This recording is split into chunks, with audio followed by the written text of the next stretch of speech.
Hi, I'm John with AppliancePartsPros.com. Today we're going to be showing you how to repair your appliance. Remember that anytime you work on an appliance, make sure that it is unplugged or the circuit breaker is turned off so there is no chance of electrocution. In this repair video, we're going to show you how to change out the 4 drum bearing slide on a GE dryer. It's a really easy job that only requires a few tools, including a Torx 20 screwdriver, a flat blade screwdriver, a Phillips head screwdriver, and a pair of pliers. When you open the package, you'll get one new drum bearing slide. The reason why you'd be replacing a drum slide is if you hear a loud noise during operation, or maybe the drum has stopped. Start by removing the 4 Torx head screws that retain the main control panel for the dryer.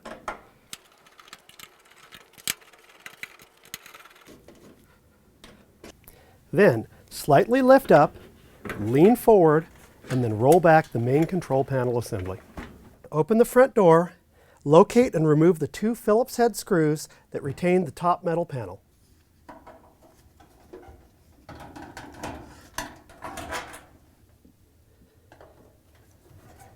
Next, slightly lift up on the front of the panel, pull it forward, and then remove the top panel assembly. Then, locate and remove the 2 Phillips head screws that hold the front panel to the dryer.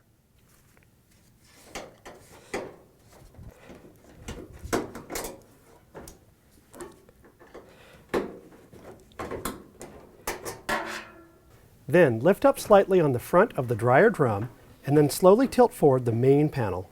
Disconnect the wiring harnesses that go to the dryer door switch and the internal light.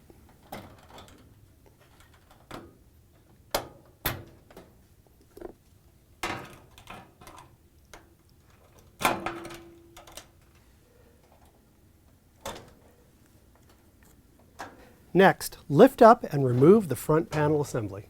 Locate the drum bearing slides at the top of the front bearing support assembly. If one slide needs replacing, then you should replace all of the slides at the same time. Here we see a lot of rubbing on the front bearing support due to one of the bearing slides that is broken and fallen off. Use a flat blade screwdriver to remove the edge of the slide. Then remove the other edge of the slide from the retaining tab. Here is a shot of the new slide next to the old slide. If you already have the slides, great. If not, you can get them at AppliancePartsPros.com.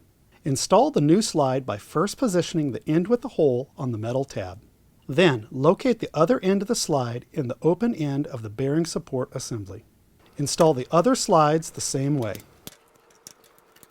Afterwards, you can reinstall the front panel assembly. Start by positioning the slots in the bottom of the panel with the 2 alignment tabs on the dryer cabinet. Reconnect the wiring harnesses that operate the door switch and the internal light.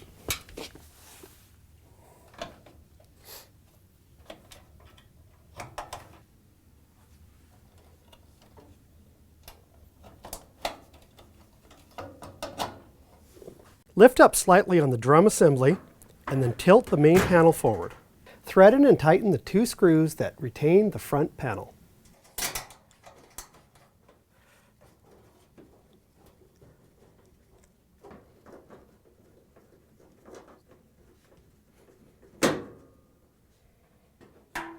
When reinstalling the top panel, make sure that it aligns with the tabs on the top of the dryer cabinet, and then lower down the top. Once the top is in position, open the front door and thread in and tighten the 2 retaining screws.